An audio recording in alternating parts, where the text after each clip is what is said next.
All right. So today I'm joined by David Nichols and Marc Caron. It's a real honor to be here with David.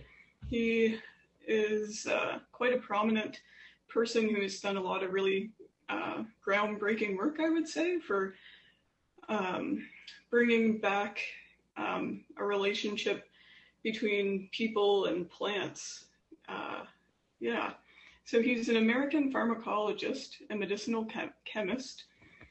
He was previously the Robert C. and Charlotte P. Anderson Distinguished Chair in Pharmacology at Purdue University.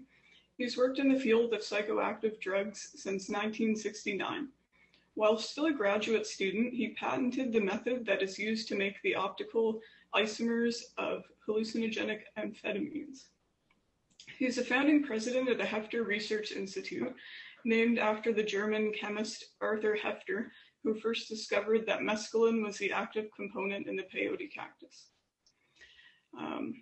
Are you still currently working at the university, David, or have you retired? I retired from Purdue in 2012.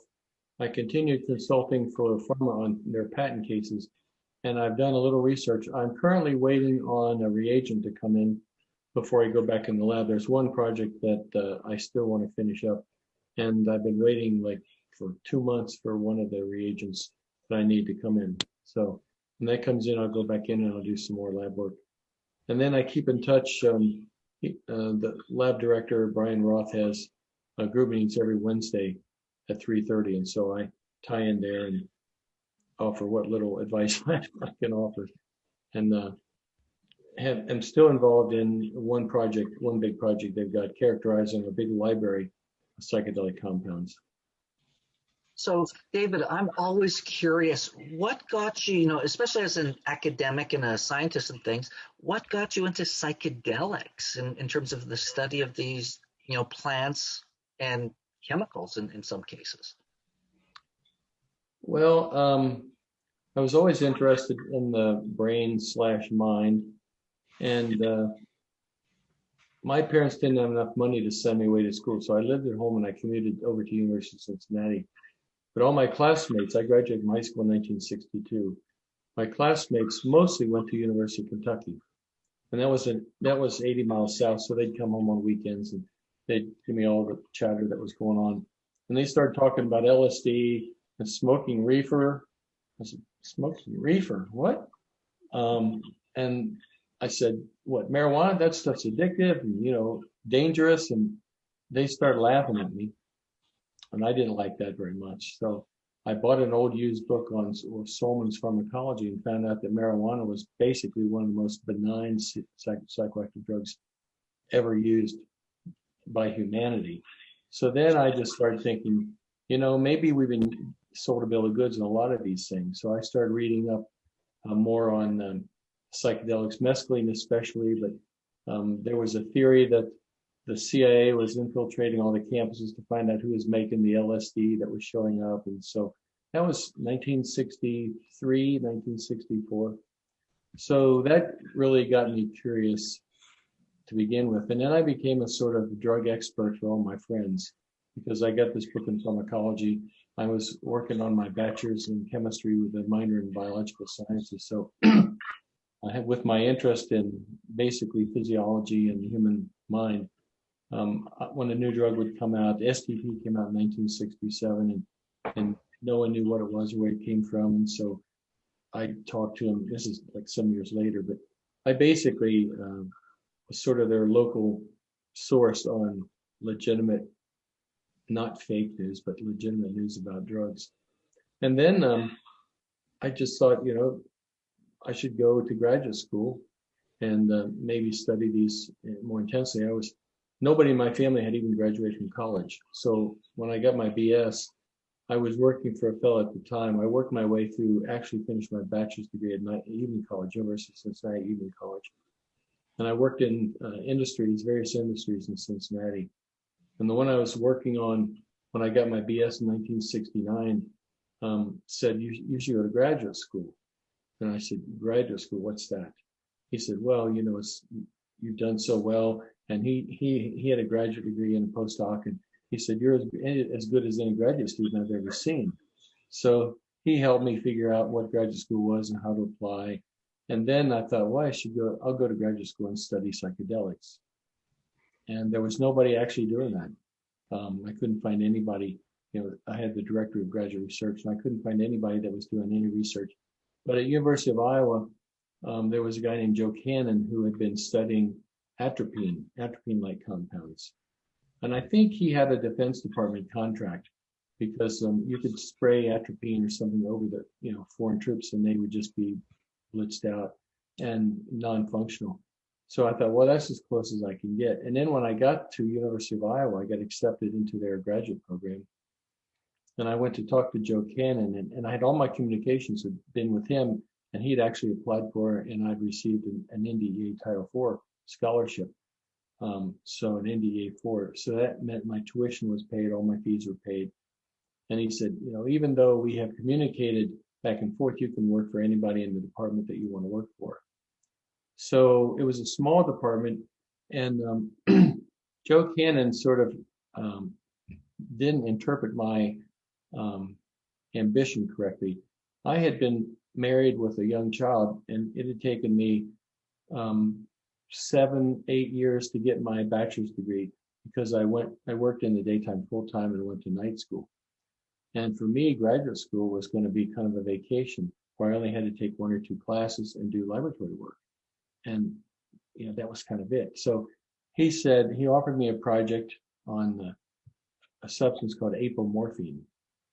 Apomorphine is what you get when you take morphine and boil it up in acid. And it undergoes a bunch of rearrangements and goes to apomorphine. And apomorphine is known primarily because if you inject someone with apomorphine, they will vomit violently continuously. And so he said he was no longer doing the work with atropine compounds, but he was working on these apomorphine analogs. And I, again, suspect it was a Defense Department contract because, once again, if you found high potency apomorphine analogs and you sprayed them over the enemy troops, they'd all be retching their guts out, so they couldn't fight you. And all the literature was in German, and I'd had to take a course in reading German for my bachelor's in chemistry, because the old literature in chemistry was primarily in German. But I really didn't like German at all, didn't have any facility for languages. And he showed me this project and gave me some references, and they're all in German, and he said, this project, with your background, you'll be able to finish this up in no time, get out of here, get back to work and make money to support your family. So it was like he was trying to push me out the door. I could get this project done really quickly. And that really wasn't what I wanted to do. But then he said, but even though I applied for the NDA fellowship, you can work for anyone you want to work for. So it was a small department. The other young guy was, it was in the early days of high performance liquid chromatography. And his HPLC system was a tank of helium, pressurized helium, hooked to a fine stainless steel tube, and he was going to analyze DDT residues in various plants. And I had to take an analytical chemistry course, but I didn't envision myself mastering the methods of analyzing DDT residues in plants. And the other guy I talked to, Charlie Barfneck, he hadn't published anything in the field, and he had a student working on extracting oral contraceptives out of plants, another student who was working on novel anti-inflammatory agents, and then another student who was making what he called mescaline metabolites.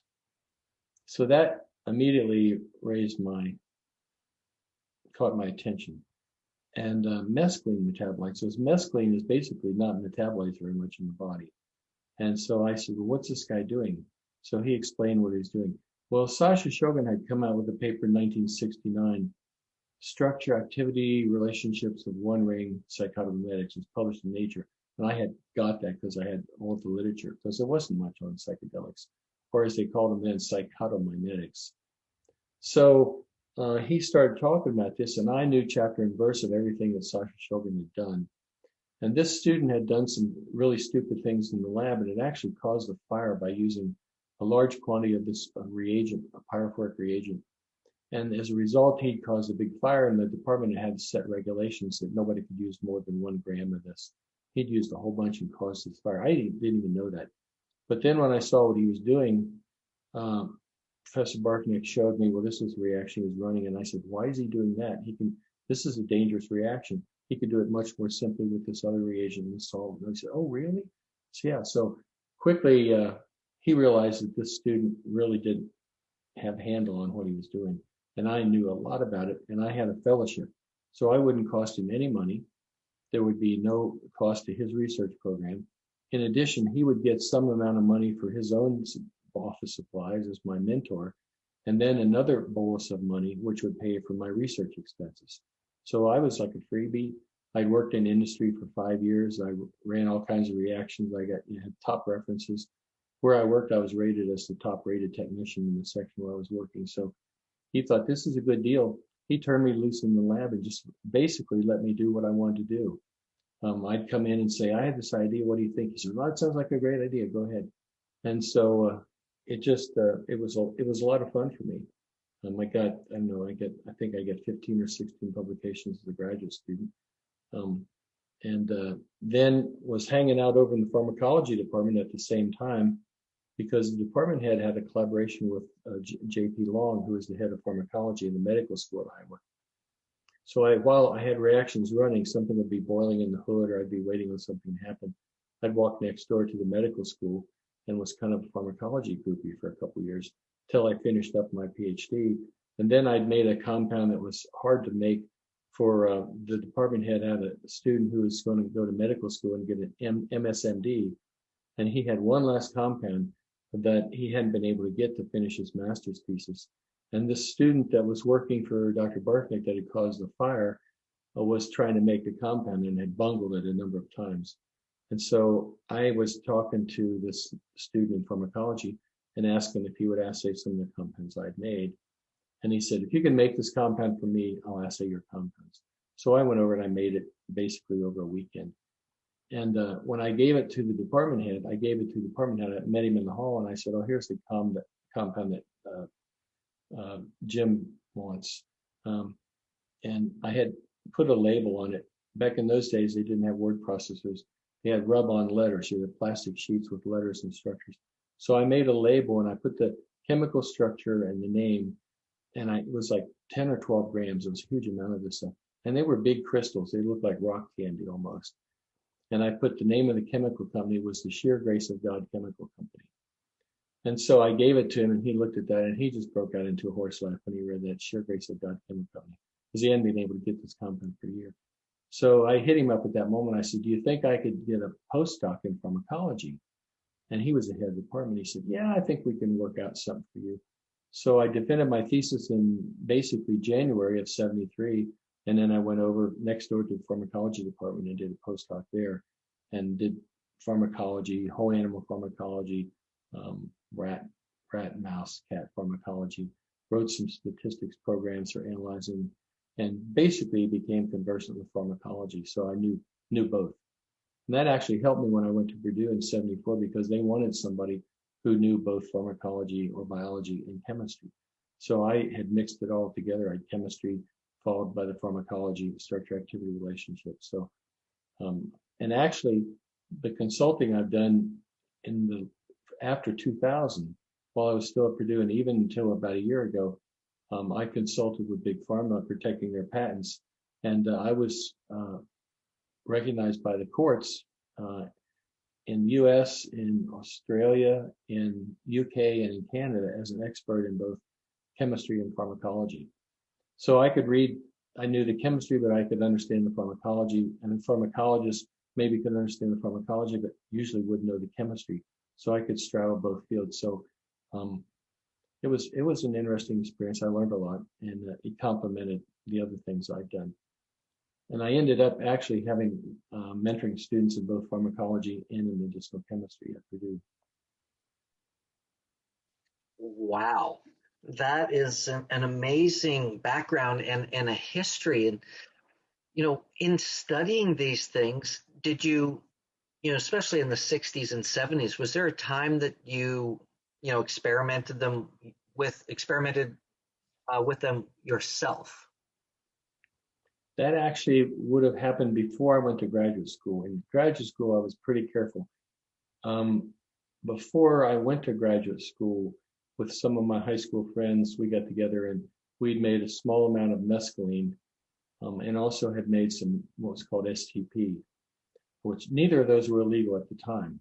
So, I wasn't, the Controlled Substance Act was 1970. Yeah. So they weren't illegal. It's just, I had read Aldous Huxley's book, Doors of Perception, in 56, I think. And so that kind of got me interested. But then I was pretty, in the pharmacy school at Iowa, and then of course as a professor at Purdue, I was pretty squeaky clean about those things because, I had long sideburns when I was a graduate student in pharmacy school, and nobody else even had long sideburns.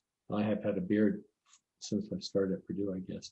But I was kind of very paranoid about calling attention to myself. And even at Purdue, people, once I started publishing, students would come and they would want to work with me because of the stuff I was doing. But I really kept a pretty low profile. In fact, even the Hefter Institute, starting that in 1993, it was still controversial to think about having an organization to promote legitimate research with psychedelics. In fact, we were counseled when we started the Hefter Institute, in our mission statement, we were going to study the feasibility of using psychedelics for medical treatment and getting legitimate clinical studies. And we had people telling us, don't call them psychedelics. They'll think you're just a bunch of hippies, call them hallucinogens. And Ann Shogan told me personally, she said, the government will never let you do that. And I argued with her. I said, no, they will. Just nobody with credentials has been able to do it, and you won't get any funding. So as an academic, if you don't have a grant within 5 years, basically you don't get tenure and you look for another job.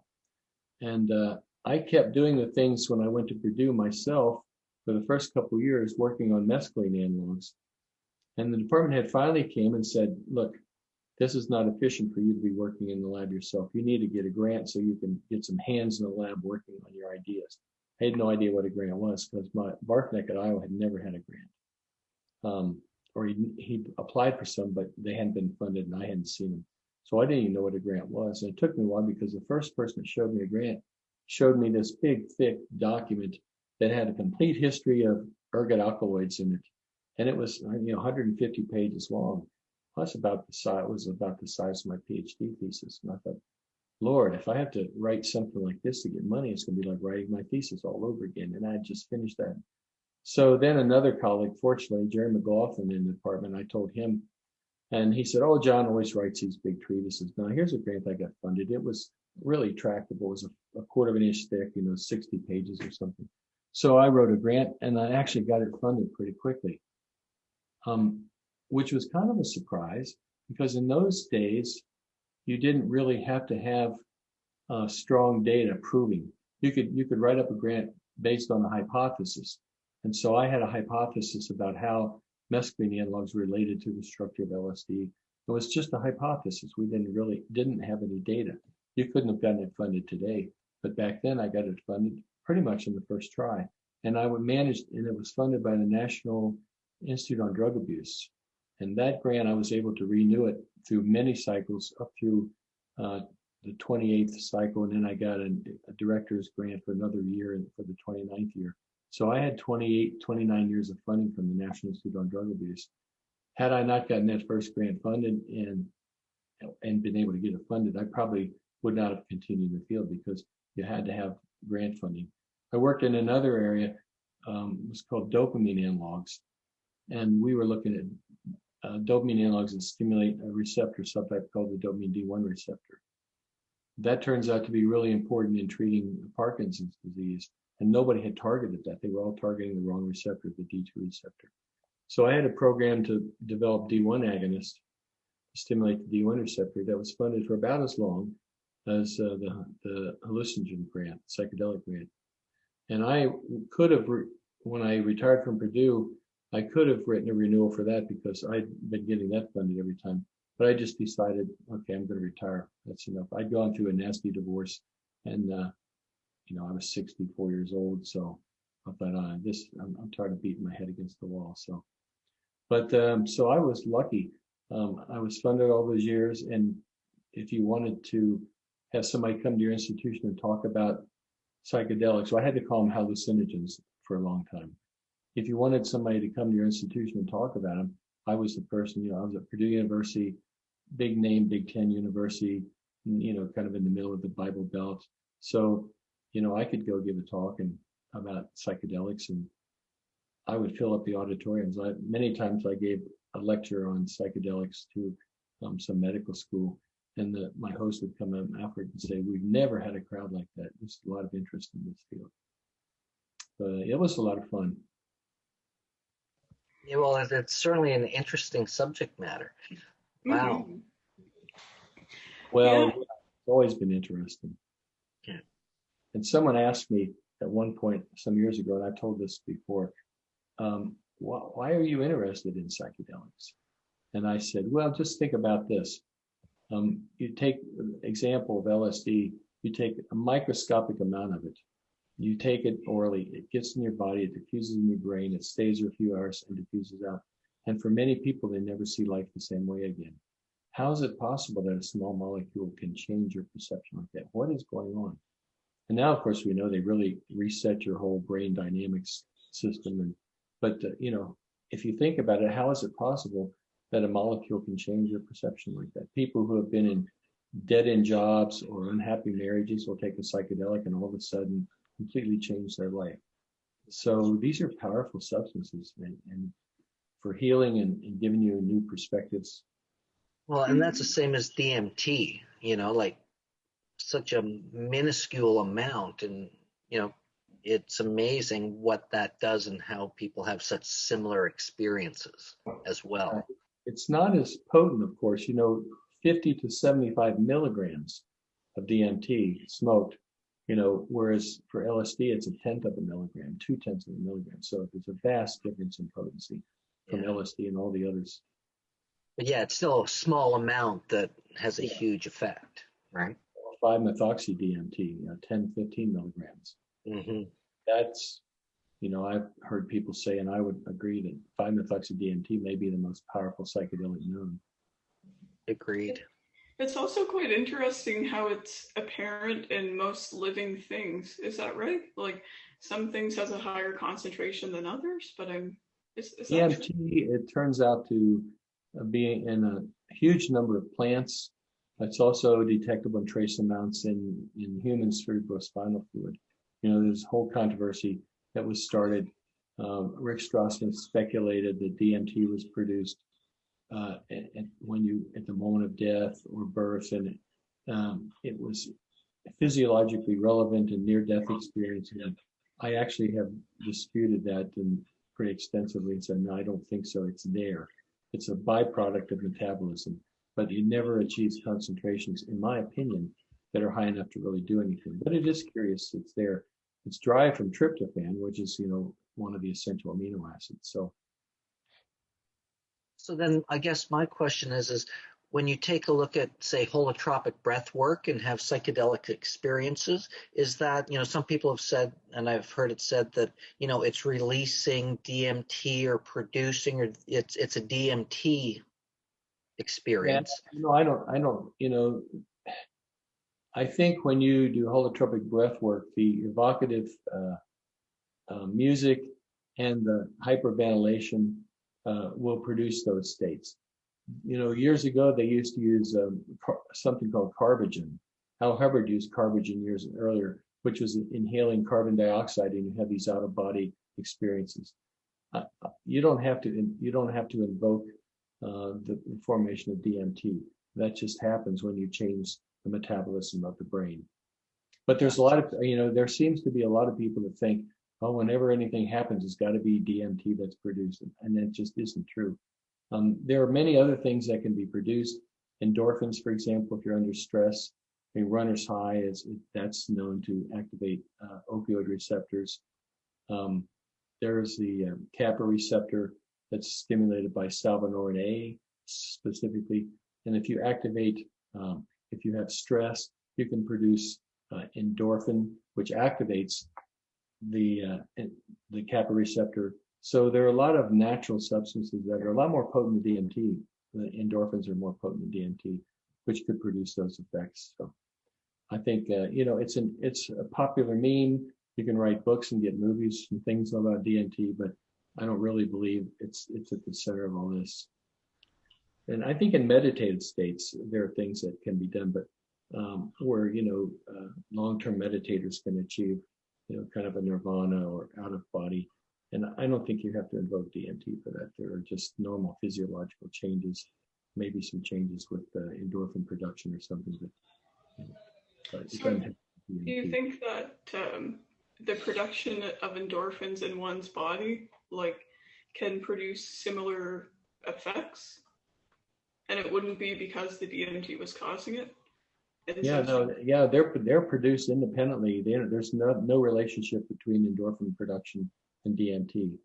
And when you see people that have near-death experience, it could just be oxidative stress, anoxia.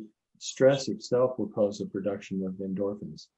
And they can make you do some pretty amazing things. I mean, you probably heard stories of a car fell on someone and 3 people got around the car and lifted it up and could not have done it normally, but incredible strength and, psychoactive effects. I think it's more related to those kinds of things than trying to invoke DMT. The concentration of DMT to produce an out-of-body experience is pretty high. You'd have to give someone, according to Strassman and Gallimore, to put them into that state, you'd have to give an intravenous injection of 25 milligrams of DMT. And there's no organ in the body that we know that can produce instantly 25 milligrams of DMT. So I kind of and I've written about that. I gave a talk at Breaking Convention some years earlier, and Dave King invited me, and he said, "We want you to talk about DMT as a neurotransmitter."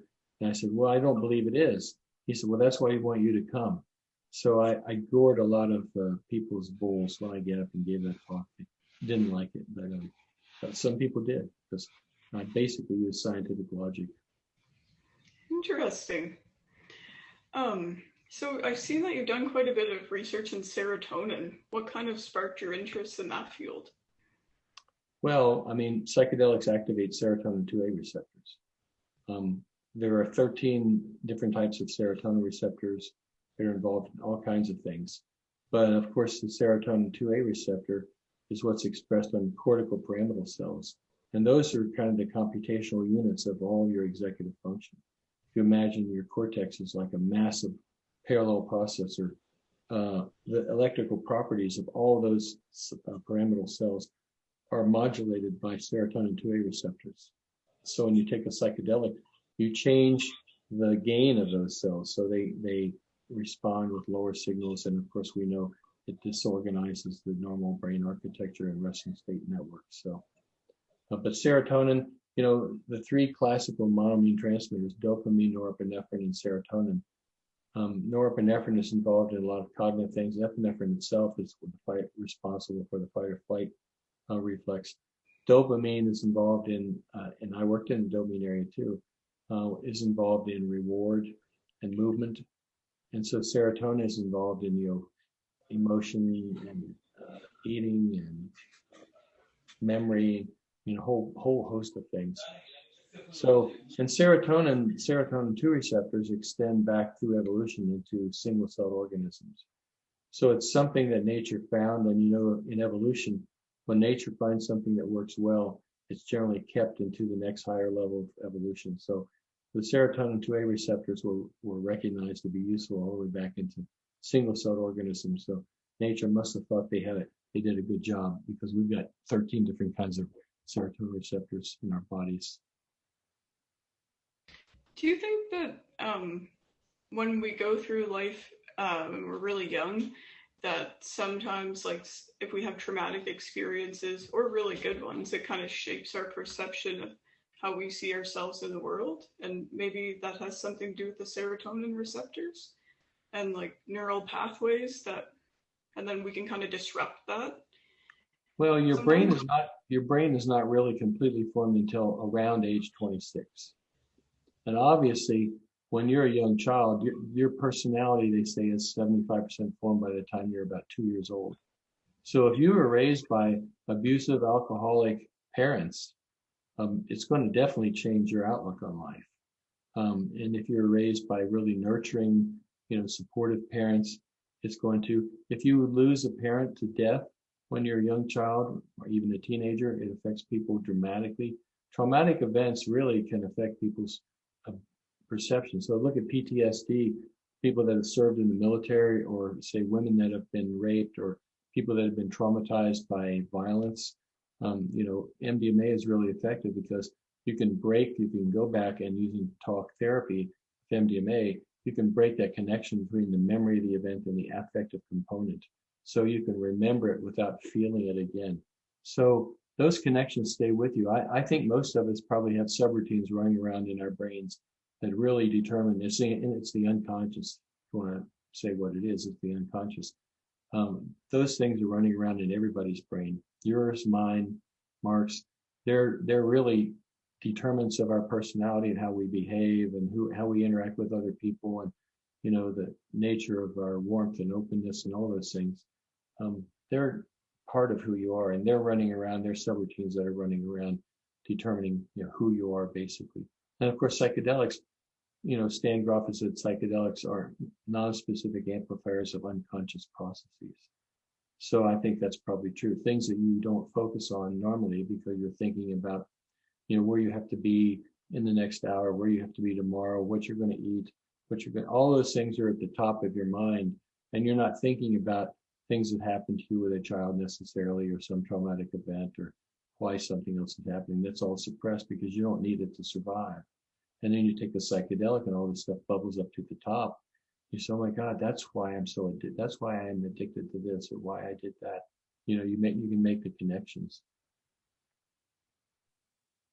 Yeah, that's really powerful what you said there. And it's making that connection to, what we don't know. And I think, it's really goes to say why set and setting in a psychedelic environment or a psychedelic treatment is so important, so that people are kind of prepared to also deal with that.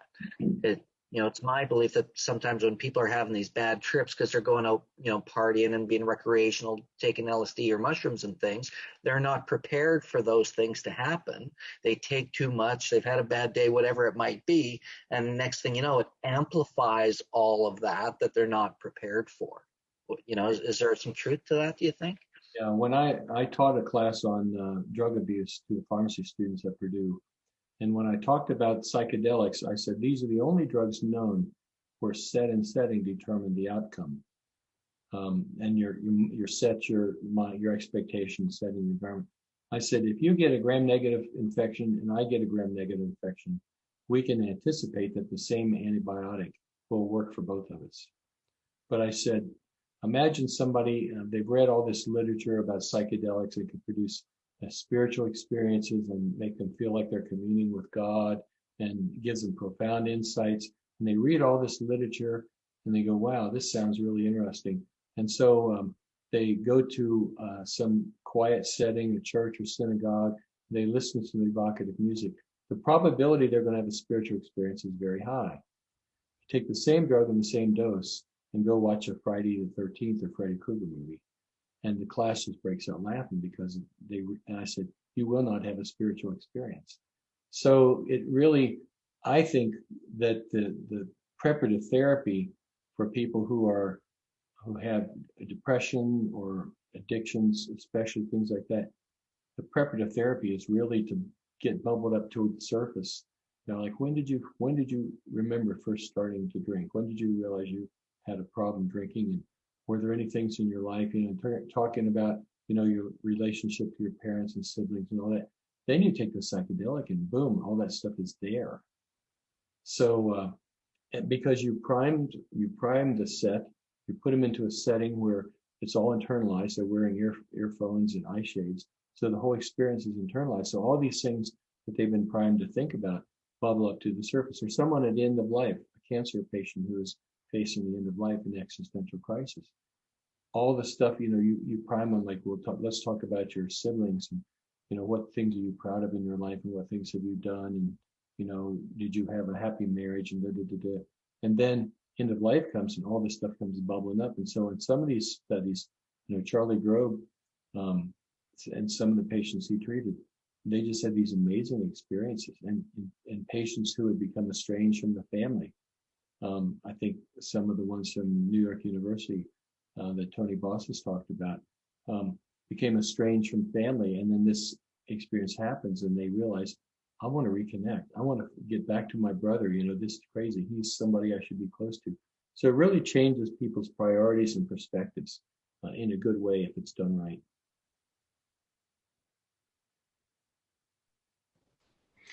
Yeah, yeah, it's so true. I was curious about the drug war, and if there was a period of time where, like, it still kind of exists, but there was a period of time where it was kind of illegal to study any of this. Is that true? It wasn't illegal. What Okay. happened? What happened was, and now we know this because of John Ehrlichman. He worked for Richard Nixon, and he did an interview a few years ago where he said, we knew that the drugs weren't dangerous. We knew that. But all these people that were protesting the Vietnam War were using marijuana and LSD, and we wanted to keep them from voting. And so if we made it illegal to use the drugs, we could arrest them, take away their right to vote. And that was the basis for the drug war in the beginning. It wasn't a fear of people harming themselves. It was a fear of people not being compliant enough with the government's desires to be in wars and conflicts. And so after the Controlled Substance Act of 1970 was passed,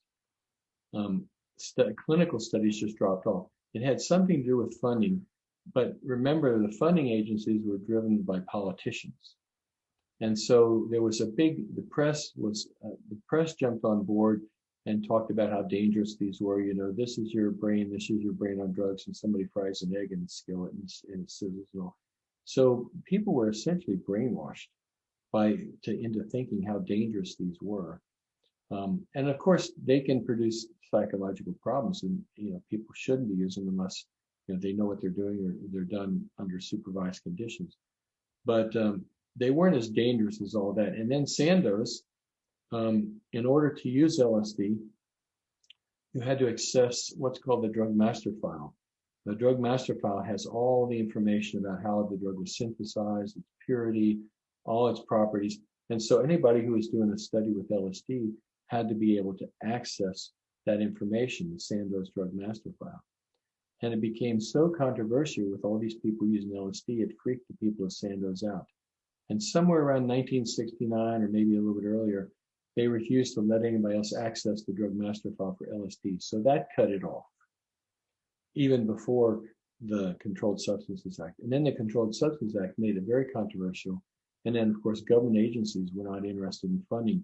National Institute of Mental Health had funded a lot of the early studies of LSD and treating alcoholism, for example. And they just stopped. It was too controversial. So it wasn't that it was illegal. It was that no one wanted to do it because you'd be seen as, it's like used to say, if you believed in UFOs, they'd say, oh, you wear a little tin hat, right? Because it was the media that had propagated that. And now, we know there are 20 billion planets in our galaxy, and that planets are probably just like those on Earth. We've seen these Navy pilots who have been tracking these UFOs, and so now it's not quite as crazy to talk about it. So drugs were kind of like that, around 1970. You just didn't talk about those very much. They were too dangerous. They made people crazy. And the big problem, I knew a lot of academics that would have loved to study them, but there was no funding. And I was lucky because NIDA's mission was to stop people from using drugs of abuse, as they called them. And so they were interested in funding my studies because I was mostly looking at chemistry, trying to figure out how they worked and what they did so they could use that in their studies to discourage people from using them. But they were not funding any clinical studies. And even today, all the clinical studies have been funded by philanthropy. The Hefter Institute funded a lot of them. And now you have a group at Johns Hopkins that got a bunch of money. They're setting up another research group at New York University.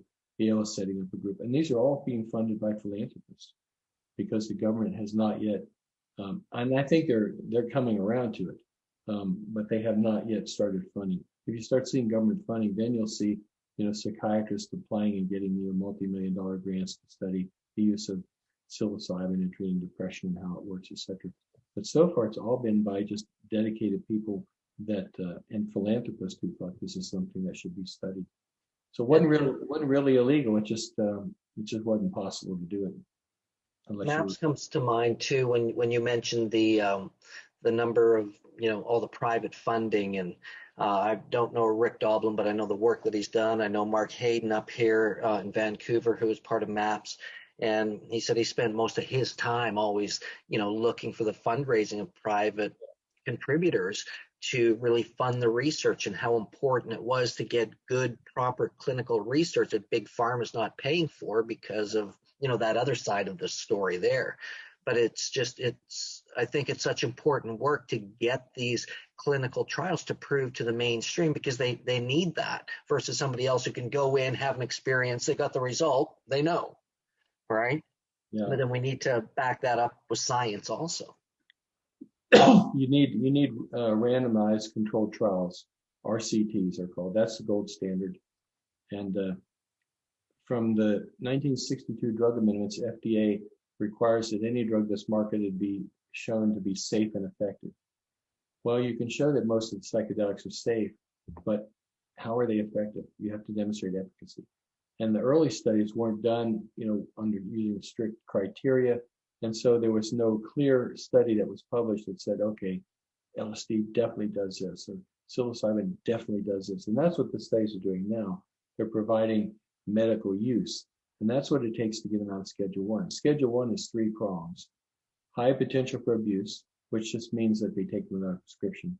No recognized medical use, and no safety when used by a physician.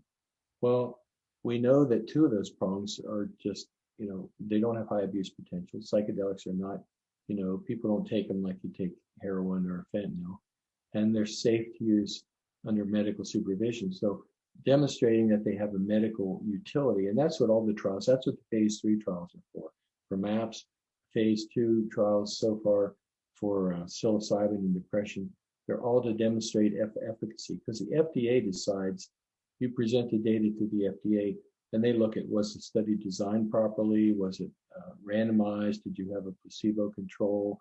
Was the data analysis done correctly? And when they go through that big, huge stack of documentation, if they say, okay, we agree that this medication is useful for treating depression or whatever, when they say that, that kills that middle prong of no recognized medical use, and they have to come out of Schedule 1. The DEA will have to move them out of Schedule 1. DEA will be reluctant to do that, of course, because the DEA are policemen and their job is to keep people from using any of these things. But it'll have to come out of Schedule 1. The question is, will it go into Schedule 2 or 3 or 4? But in any case, anything under Schedule 1 can be used medically by a physician. Schedule 1 can only be used in research, but Schedule 2, 3, 4, cocaine, I think, is in Schedule 2. Methamphetamine, I think, is in Schedule 2 because they have no medical uses. Very interesting. So then it leads me to ask the question, we've talking a lot about, the clinical, the research, and such. It makes me think about plant medicines from a shamanistic point of view, from the indigenous people, whether it's, ayahuasca, peyote, San Pedro, these things are all mescaline based. Right down to, the ever-growing in popularity psilocybin or magic mushroom. So what kind of research did you do there from a natural plant-based perspective to a, what's the word I'm looking for, but a drug perspective, a chemical thing? Well, there's kind of an interesting relationship between what you would call the shamans and medicine. Obviously, magic mushrooms have the same effect in general that synthetic psilocybin has. But the FDA, one of the things they want is evidence of the purity of your material. That you've established that synthetic psilocybin is actually what you say it is. They want to see how it was made. They want 99+% purity. And so if you talk about the mushrooms, and there is a company now I think in Jamaica or Haiti, that's extracting psilocybin from mushrooms. And they'll have to purify it and purify it and purify it, but it'll be a quote unquote natural source. And people have asked me, well, is there a difference between natural psilocybin and psilocybin made by the mushrooms? No, there isn't. But some people, imbue the stuff in the plants as having some magical properties that don't exist. Well, synthetic psilocybin was made by living beings like me and people working. So it wasn't made by a plant, but it was made by organisms.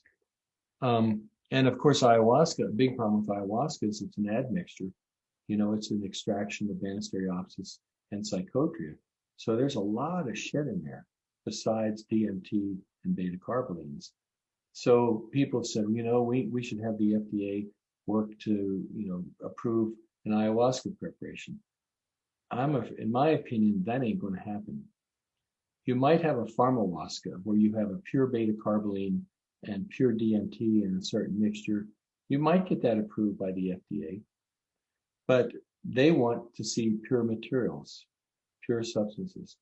So the crude ayahuasca, though it's very effective, I don't know that there's going to be any way for that to ever be approved per se.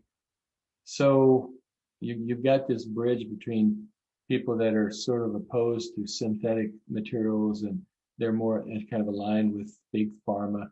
And then there's an anti-big pharma group. Lots of people don't believe in big pharma. And I think they're ripping us off. I have medications that cost me way too much. And I know as a chemist, they don't cost that. So I don't know how you bridge that divide. I've said to people like decriminalization of mushrooms.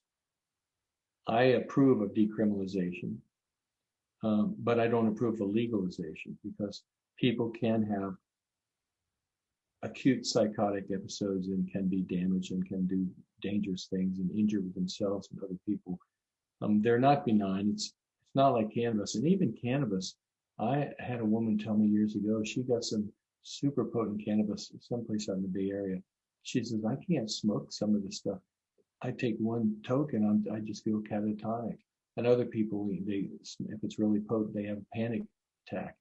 So even there, it's not completely benign. It's like the difference between beer and hard liquor, right? A lot of people can sit down and have one or two beers, but and take a couple of glasses of hard liquor. It's a bit different situation. So this thing is going to shake itself out over time. I don't know where we're going to end up, but I basically have told people, being in pharmacy school and working with pharma and knowing how it works, I subscribe to the medical model. And that's what Rick Doblin has been doing, saying, well, MDMA is a synthetic molecule, so there is no natural substance. But to go through the process of doing randomized controlled trials and going through the FDA, phase 1 trials, phase 2 trials, phase 3 trials, getting approval, getting it out there. Because the goal is to get these medicines out to where people who need them can get them. So. Yeah, well, in a case like peyote, and well, I suppose San Pedro exists as well, but it's not good when something becomes popular and then people kind of take out the natural ecosystem of the plant when it takes so long to grow. So in a situation like that, it's kind of nice that we have the ability to synthesize mescaline. Yeah, the indigenous people's use has to be protected. Cody Swift is a good friend of mine.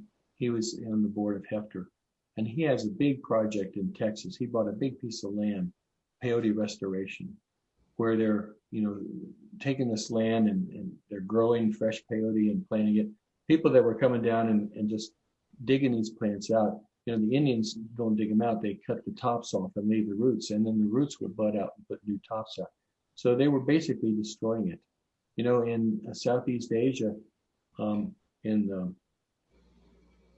not sure what country it was, but they have sassafras trees, and sassafras oil is used to make MDMA, and they were decimating these forests of sassafras trees in order to exploit the starting material for MDMA there. In South America, there seem to be structures around. I don't know how prolific Banisteriopsis is, but I know it can be grown. There are people that grow it in Hawaii and Florida. Yeah. and Psychotria, Chacruna, that can be grown too. So I don't know if those are in danger. And probably, I would guess ayahuasca is probably not as popular as mushrooms are. And mushrooms don't usually make you vomit and have a bad time and the whole bit. I've done ayahuasca, so, and I've done mushrooms, and it's mushrooms are much preferable to me than ayahuasca. So, but people now are growing mushrooms. You can buy spore prints, the instructions. The McKenna brothers published, I think, the first book on how to grow it. So we're not as endangered. Peyote is the one that's probably the most endangered, and I don't know how many people really like to eat peyote buttons. I hear they're pretty bitter. I've never. They are. I had a couple of experiences with the Native American church with a roadman by the name of Don Blakey. It was his last meeting, and it was the most it was profound because it was historic. These are ancient traditions and how it all happened. And we were blessed because typically what happens a lot is it's dried, that they'll eat a dried powder, make a tea of dried peyote. And you're right, it's very, very bitter. But we did have the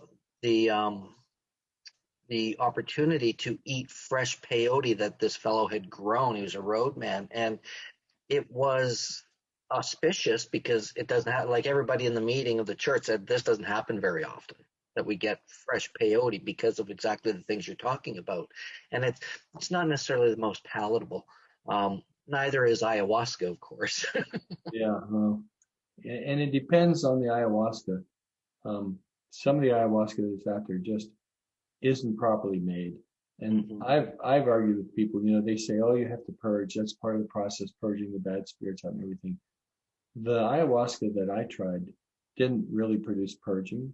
It really had a kind of a burnt chocolate flavor, and I only drank like 20 milliliters of it, a small amount. And then I was at a place in Florianopolis where they were having ayahuasca ceremonies, and that was like, it almost tasted like fermented piss. I don't even know what that tastes like, but that would be my best description. And you had to drink like 100 and 150 milliliters of this stuff, and it was nasty. And so it depends. I think that the stuff that makes people throw up is just not made very well. It has a lot of tannins that irritate the stomach and make you throw up. I don't believe that you need a purge to get a therapeutic effect, but there are those who do. But Yeah. That's just my opinion. Well, I like what you mentioned though about ayahuasca and then the comparison to, the knowing your dosages. And it's one thing that we always advocate is, dosage low and slow for people, it's and knowing what you're getting, because there's always an underground market for these things. And there's always that shamanistic work, the underground work, and then there's the clinical work that's starting to happen more and more. And we're seeing it especially here in Canada, around the US, around the world. But the importance of knowing your dosages, because like you say, you do too much, or one shaman with ayahuasca a little bit takes you somewhere, and they can mix different plants and leaves and different things for different effects. So it's really important for people who are watching this and being curious to kind of know where you're going, to reputable people, and that their medicine is good. And that being said, David, I was wondering, is there what kind of words of wisdom would you say to anybody out there who's interested in doing this work for their own healing, and how to select which medicine to work with specifically, and for what? Is there something that really showed up in your research that was definitive? No, I mean, I'm not sure what I would tell people. There are what I'll call underground therapists, and I know a few of them, but I wouldn't use their name. And they're very respectable. There is at least one or two places in Peru, ayahuasca places. Dennis McKenna has one that he's tied in with, and there's a shaman there. I think it's important to get pure materials. A lot of these so-called shaman that administer ayahuasca dilute it and add all kinds of different things, nicotine from tobacco and atropine and stuff, and really toxic mixtures. There's an incredible amount of power that these people take on when they're seen as being kind of a shaman. And it's kind of a hubris. I'm not sure exactly how to describe it, but the ability of people to have these, oh, I've got some ayahuasca, I've got some acid. It gives people an incredible amount of power. And I think in many cases they abuse it.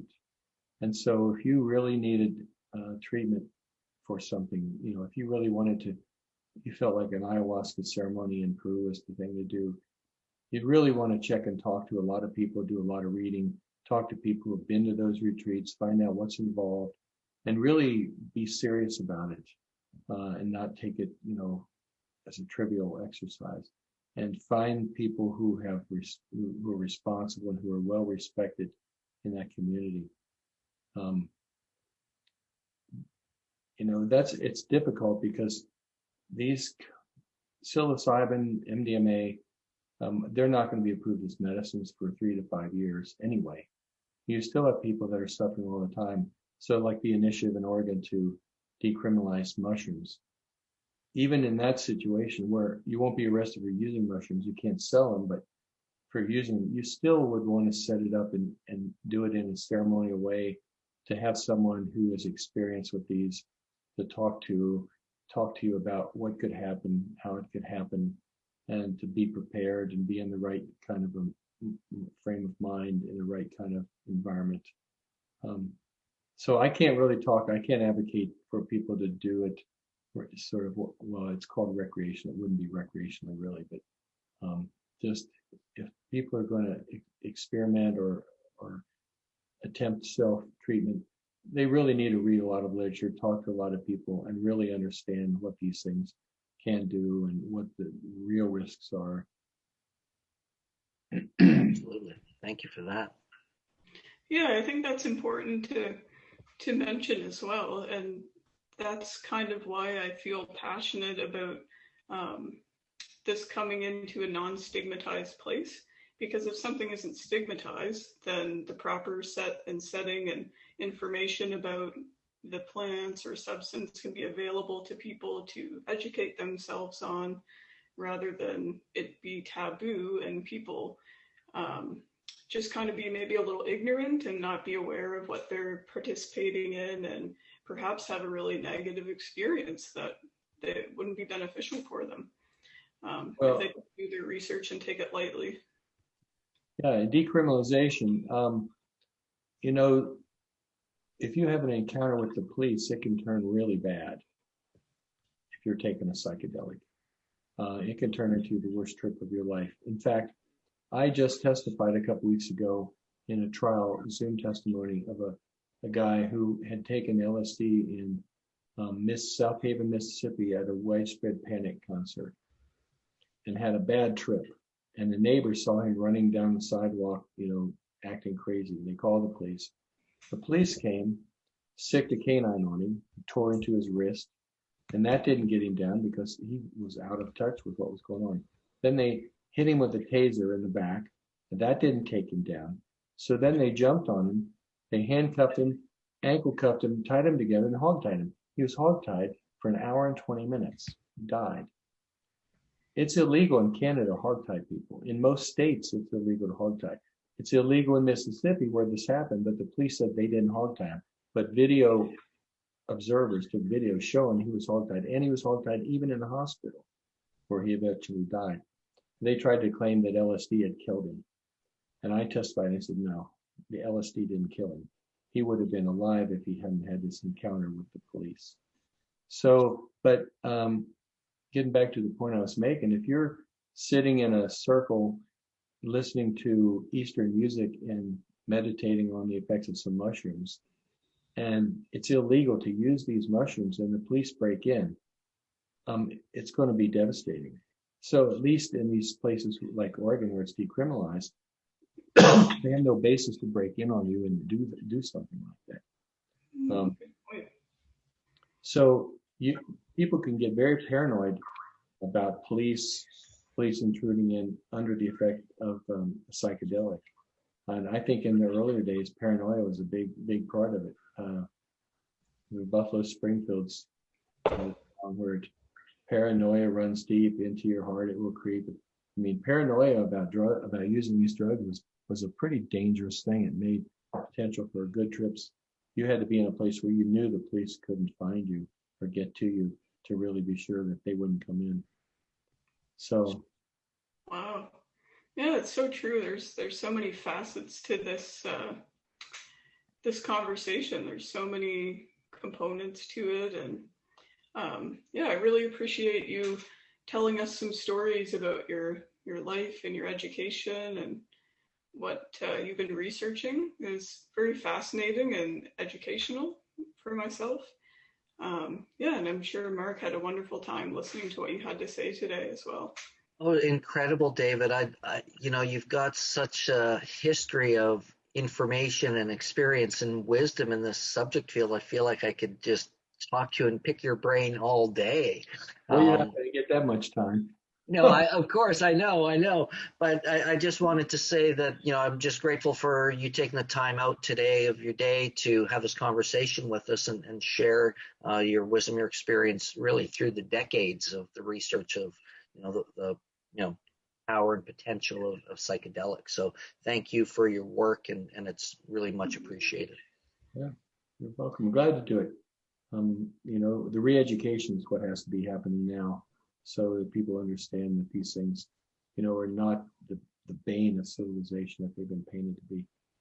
Yeah, and I know as a seeker myself, and finding myself being in the kind of an educator role these days in the past number of years, which the plant's brought me to, I'm just grateful to be able to take and share the information of people such as yourself, Dennis McKenna, Paul Stamets, all these people who are brilliant in their fields, so that we can get the right information and education to the people so they can make their own informed decisions. And I know Casey's on that path with us too, and I'm grateful for the invitation today, Casey. So as always, thank you for the work you do as well. Mm-hmm. The field's been stigmatized for almost half a century, so we need to stop it in its tracks. Absolutely. Yeah, agreed. Do you have any current projects that we could point folks to, David, if they feel interested to maybe support your work or see what you have been working on? No, actually, all the stuff that I'm working on in Brian Roth's lab is related to some psychedelics, that this one project. I am retained. I was a consultant for Cygen on the synthesis of their psilocybin. I'm a consultant for 2 other companies on synthesis of psilocybin, and I'm on the advisory committee. Actually, I'm being paid now by Elucis Therapeutics as a director of molecular pharmacology part-time. And so they're developing some novel treatments using psychedelics for all kinds of things. So, but no way you could support me, I guess. I'm just happy to do pro bono, I guess. Well, thank you. Nice. Yeah, awesome.